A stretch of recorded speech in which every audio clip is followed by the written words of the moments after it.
Several school districts in the St. Louis area now face financial consequences if they continue to require masks. After the Attorney General threatened legal action, the State Treasurer is now saying districts must sign a letter promising to comply with the Attorney General's view of the law or lose access to a money-saving state program.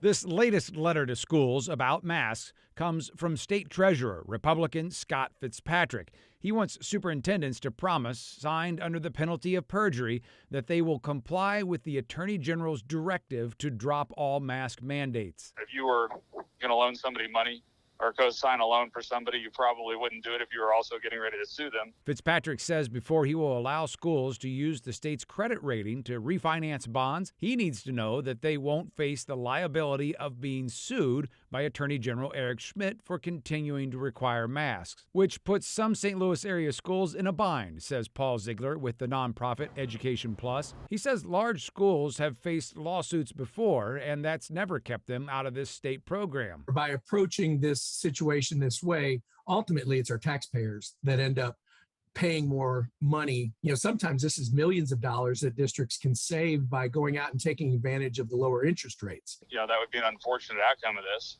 And it's a totally unnecessary outcome because all we're asking is for them to certify that they're complying with the law as it's been interpreted by the state's chief law enforcement officer and the Attorney General's office. But there could be more than compliance at play here, says Five on Your Side political analyst and UMSL professor Anita Mannion. Just like his fellow Republican, Attorney General Eric Schmitt, Treasurer Fitzpatrick is also running for higher office. She says both face their toughest battles in the Republican primaries, where conservative voters are responding to education issues. That's right. Education, and more so, I would say, the parents' right to control their children's environment, even when they're in school. Those who hold office use their office as a stepping stone. That's quite common. But I think part of the difference here is we're seeing areas that are usually bureaucratic offices, nonpartisan offices, such as the Department of Health and school boards, being pulled into this political battle that COVID has become.